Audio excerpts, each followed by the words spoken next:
Akakiiko ak'ebyensimbi mu kikolebwa ng'olukulu olwaliro katandise okuŋŋaanya ebirowoozo ku bbago ly'etteeka eritunuulidde okuwa ekyanya ebintu ebikolebwa wano awamu ne bannansi. Ebbago lino lyali lyayisibwa Paalamenti y'omulundi ogw'ekkumi wabula omukulembeze w'eggwanga Yoweri Kaguta Museveni n'agaana okulissaako omukono olw'ensonga ezitali zimu. Era akakiiko katandise n'okusinkana bayinginiya era nga bano baleze ebintu ebitali bimu bye beetaaga nga ssentebe w'akakiiko omubaka wa Kiboga East Keefa Kiwanuka bw'annyonnyola. Kye tulina okulaba nga tulongoosa kye ky'okulaba nti abagwira nga tebannafuna mirimu nga omuntu kwegazebuze at least omuntu ow'omu ggwanga Munnayuganda asooka aweebwa enkizo.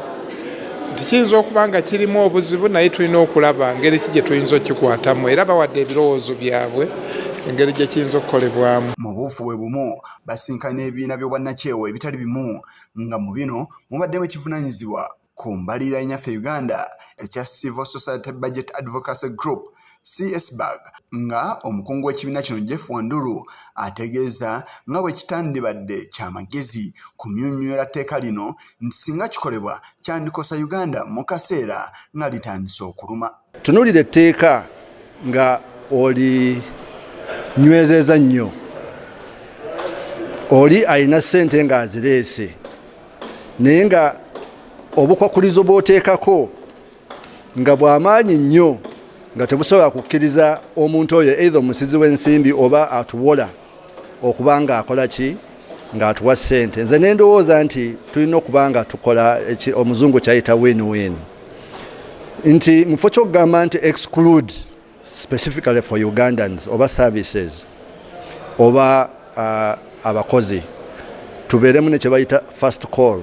Ono era asabye mu tteeka lino mubeemu okulambika ku buvunaanyizibwa bw'ebitongole ebitali bimu n'engeri gye bijja okutuukirizaamu obuvunaanyizibwa bwabwo. Kubeerawo ne ofiisi ejja okukola okwasaganya emirimu gino egy'okutunuulira bannansi nga beetaba mu mirimu gy'enkulaakulana mu ggwanga, nti ejja kubeera ofiisi eno ejja kubeera mu kitongole ky'ebyensimbi. Naye tulowooza nti omulimu gwabwe guleme nnyo okubeera ogw'okukwasa amateeka okusinga okukwasaganya emirimu, kubanga waliwo olwedde ebitongole ebyenkalakalira nga Solicitor General's Office, nga Immigration Department, waliwo PPDA. Mu buufu bwe bumu n'ab'ekibiina ky'obwannakyewa ekya Federation of Small and Medium-Sized Enterprises Uganda nga bano badde bakulembeddwamu ssentebe waabwe John Kakungulu Walugembye basabye abakiise ku kakiiko kano okubaako kye bakola okusobozesa bannansi okuganyulwa mu tteeka lino. Naye ku kintu ky'abakozi kuba etteeka lirimu akawaayiro nti omuntu yenna baba atandika omulimu wano tateekwa leeta mugwira nga tamaze kukakasa department ekwasaganya ku nsonga zino nti wali munnansi asobola kukola ki mulimu bwe gutyo.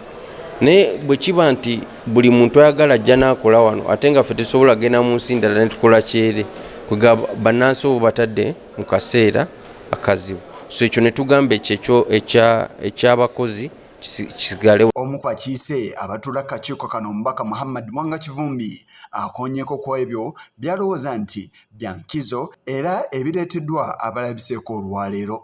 Kyova twetaaga okulaba tetugaa nti kiri kya fund, twetaaga okulaba nti ssente tebakikozesa nga kyekwaso kuma abantu baffe mirimu, nga tulinawo engeri gye basobola okufuna ssente ey'enkizo nabo ne baba nga bavuganya nga abalala bakola ki bebavuganya. Sinakindi obateerayo akabaga ke tuyita affirmation, because what is the point of saying abaana tubasomesa abawala ne tubawa point simanya 1.5 ne bagenda mu katale nga ate tetubawagidde. Ssentebe Keefa Kiwanuka naye annyonnyodde ku ebyo ebyanjuddwa abakiise naki ekyokussaako essira akaddenga kano. Ekitukutte omu babiro boogedde ku mawanga amalala nti gayina enkola bw'obanga omulimu oguwadde mugwira ebbanga ly'amala nga akola omulimu ogwo walina okubeerawo omuntu omulala mu luzungu twandikiyise amushadowinga kweganga alabira ku ye engeri gyakolamu emirimu era ng'omuntu oyo alinayo omusaala gwasasulwa omutonotono naye ng'omusaala ogwo gwasasulwa guva ku musolo omuntu gwa kampuni gwewa olw'okuba ekozesa mugwira.